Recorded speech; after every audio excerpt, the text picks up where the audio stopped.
ونضع الموازین القسط، ونضع الموازین القسط،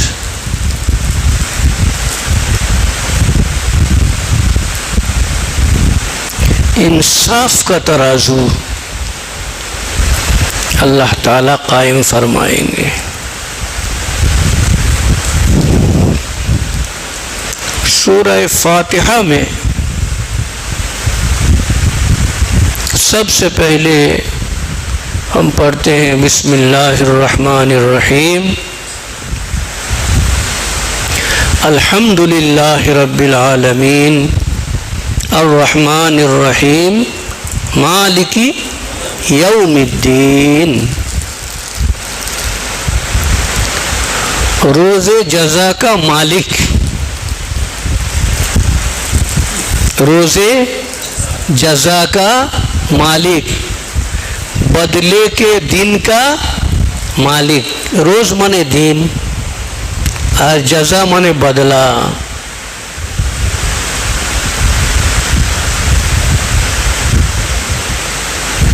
اللہ تعالیٰ کے ہاں انصاف ہوگا سب کا۔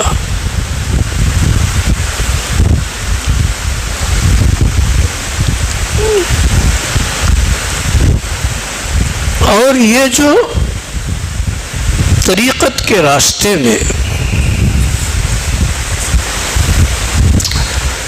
ہم اتنی محنت کرتے ہیں، مجاہدہ کرتے ہیں، مشقت کرتے ہیں،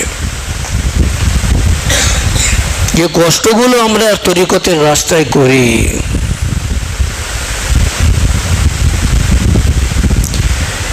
এর খোলাসা হচ্ছে যে আমার জীবনটা ব্যালেন্সড মধ্যে হয়ে যায়। হযরতজি বলতেন ইসলাম ব্যালেন্স ওয়ে, বলতেন তো এইটার নাম ইসলাম।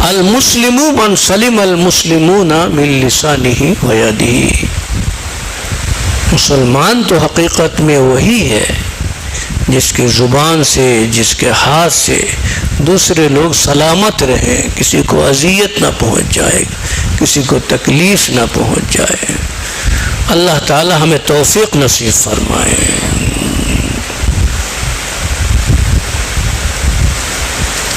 اصلاح کا مطلب بھی یہی ہے کہ ہر اعتبار سے اصلاح، اپنے نفس کی غلامی سے بھی اصلاح ہو جائے اور ہمارے ذریعے سے کبھی کوئی تکلیف میں نہ پڑ جائے، اس کی بھی اصلاح ہماری ہو جائے۔ ہمیشہ آدمی خود اپنی ذات کا پہرہ دار رہے۔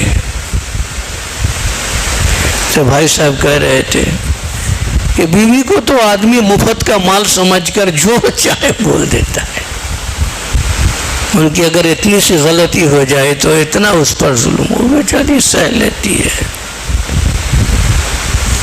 مگر جناب رسول اللہ صلی اللہ علیہ وسلم نے ایک حدیث میں ارشاد فرمایا کہ تم میں سے بہتر شخص وہی ہے جس کی بیوی گواہی دے کہ میرا شوہر اچھا آدمی ہے۔ اس کی بیوی اس کی گواہی، اس لیے کہ اس کی بیوی اس کے اتنے قریب ہوتے ہیں کہ دنیا میں کوئی اس کے حقیقت کو، حالات کو نہیں جان سکتا، اس کی بیوی جان سکتی ہے۔ جناب رسول اللہ صلی اللہ علیہ وسلم نے امت کو سکھایا ہے، امت کی تعلیم ہی کے لیے اور بیویوں کو خوش کرنے کے لیے گھر کے کام میں خود ہاتھ بٹھاتے تھے جناب رسول اللہ صلی اللہ علیہ وسلم۔ جھاڑو پوچھا بھی لگا دیتے تھے، وہ آٹا بھی گوندھ دیتے تھے، بکری کے دودھ بھی دوہ لیتے تھے۔ تو آپ صلی اللہ علیہ وسلم نے اپنے گھر کے ان کاموں کو کر کے قیامت تک کے آنے والے امت کو تعلیم فرمایا کہ تم بھی ان کے کاموں میں اس طرح سے باہر سے کام میں فارغ ہو کے آئے تو فوراً آ کے ایک دم جو ہے بادشاہ بن کر یہ لاؤ اور وہ کرو اور وہ کرو. ارے ہاتھ بٹاؤ, کچھ ان کا بھی ساتھ دو, ان کے دل کو بھی خوش کرنا چاہیے.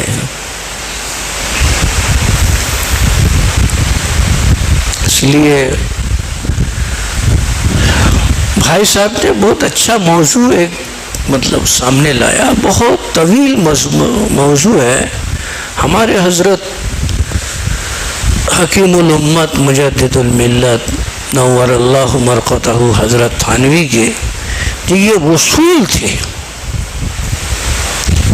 دوسرے لوگ اس کو اگر نہیں سمجھے تو انہوں نے بہت کچھ کہتے, بہت سخت آدمی ہے, یہ وہ ہے. لیکن حقیقت میں کہ اس لیے انہوں نے قائم کیا کہ کسی کو کسی سے تکلیف نہیں ہو جائے.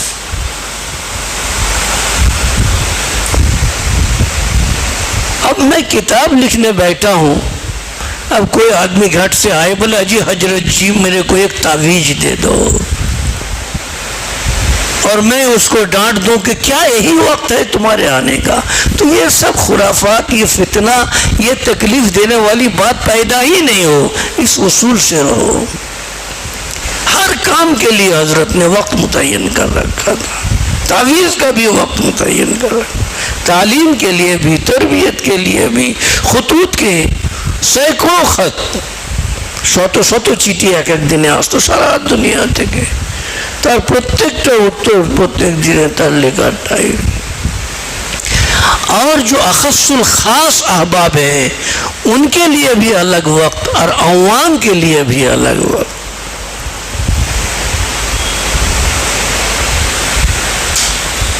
میں نے حضرت گنگوہی رحمۃ اللہ علیہ کا پوتا, ان کا نام تھا حضرت حکیم عبد الرشید محمود رحمۃ اللہ علیہ. ان کی خدمت میں کئی سال رہنے کا اتفاق ہوا, اللہ تعالیٰ قبول فرمائے. جب گنگوہ میں ہم پڑھتے تھے تو ہر جمعہ کو چھٹی رہتی تھی تو 2-3 گھنٹے ان کی خدمت میں ہم لوگ 8 بجے سے 11 بجے تک ان کی خدمت میں رہتے, بہت سی باتیں سناتے تھے. انہوں نے یہ فرمایا تھا کہ الحمدللہ ہم نے تو ایسے لوگوں کو دیکھا ہے کہ تم لوگ نہیں دیکھا, تو اس لیے ان لوگوں کی بات ہم تم کو سنا دیتے ہیں. حضرت مدنی رحمۃ اللہ علیہ کے بھی وہ مرید تھے, اور حضرت تھانوی رحمۃ اللہ علیہ کے بھی وہ مرید تھے. حضرت تھانوی رحمۃ اللہ علیہ کے وفات کے بعد پھر رجوع کیا انہوں نے حضرت مدنی سے رحمۃ اللہ علیہ سے, تو دونوں بزرگوں کی باتوں کو خوب سناتے تھے. تو اب طویل میں ہم نہیں جاتے ہیں. انہوں نے فرمایا جو حضرت تھانوی رحمۃ اللہ علیہ کا جب وفات ہو گیا, جب ان کا انتقال ہوا,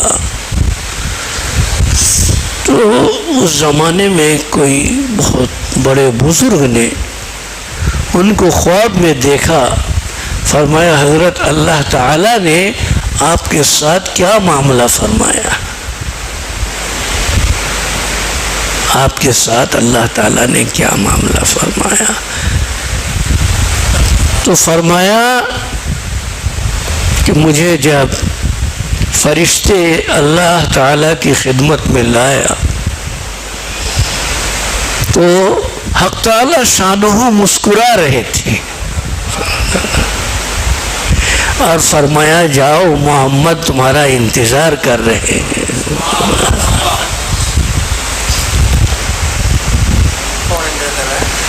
محمد جناب رسول اللہ صلی اللہ علیہ وسلم کے بارے میں فرمایا کہ آپ کا انتظار کر رہے ہیں. بس اتنا ہمارے ساتھ معاملہ ہوا.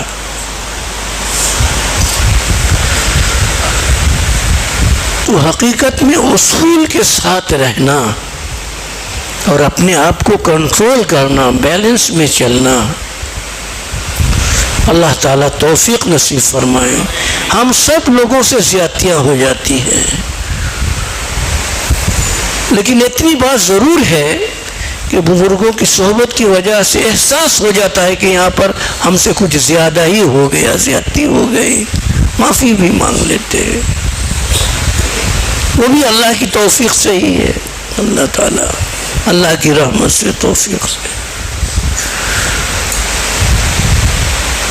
تو یہ زندگی جو ہے یہ فانی ہے، اس کی حقیقت آنی جانی ہے بس.